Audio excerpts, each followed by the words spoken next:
story begins with a girl named Mallory, who is painting. Mallory is pregnant, and her baby is due in just a few days. Suddenly, her sister Jessica arrives and says to Mallory, "Did you see the news on TV?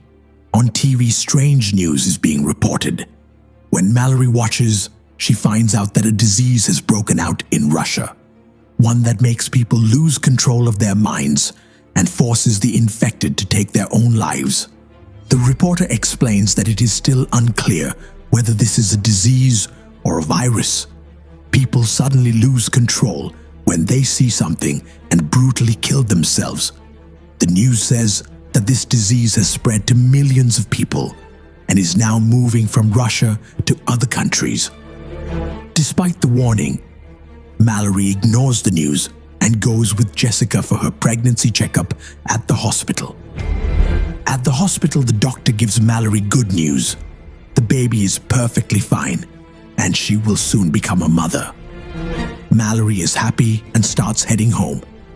But as she leaves the hospital, she sees a girl hitting her head violently against the glass.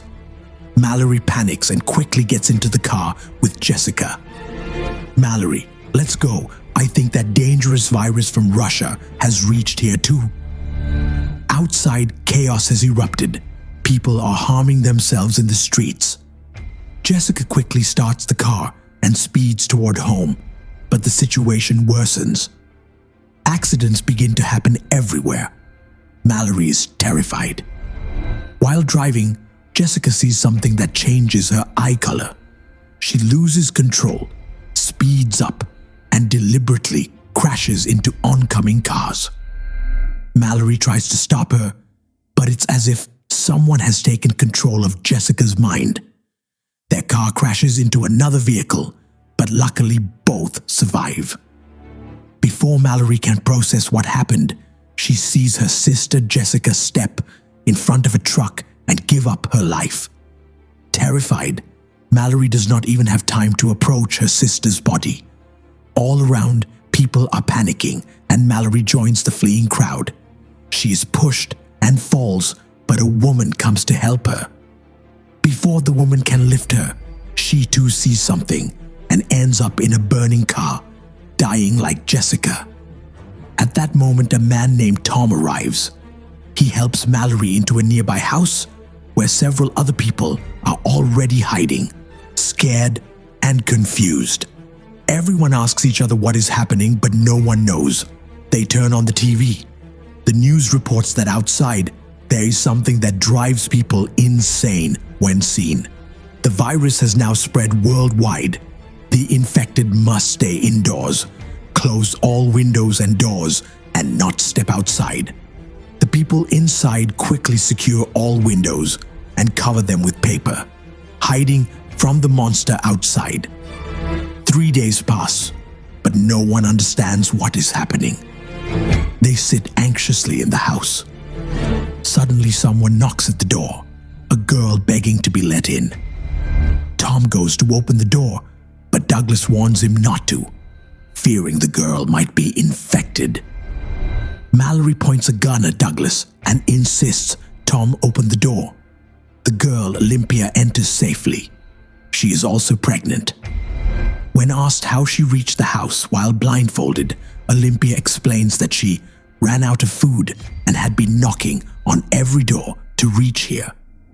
Douglas realizes they are all starving too, having been trapped in the house for 7 days. The nearest supermarket is close, but reaching it is extremely dangerous. The homeowner suggests using CCTV cameras outside to track the monsters and sneak to the supermarket safely. Some people hesitate, but hunger forces them to agree. They tie the homeowner to a chair so he cannot harm himself if infected, and they leave him in a room with the monitor. Soon, a gust of air causes his expressions to change. His eye color changes, and loud screams erupt. By the time the others arrive, the homeowner has slammed his head against a table and killed himself. They realize that whether seen on screen or in person, the monster will drive people to death. They break the monitor to prevent anyone else from looking at it. Another day passes. Hunger drives them to plan another trip to the supermarket. Tom suggests using a car with GPS while covering the windows with paint to hide from the monsters. 5 people venture out blindfolded, slowly following the GPS.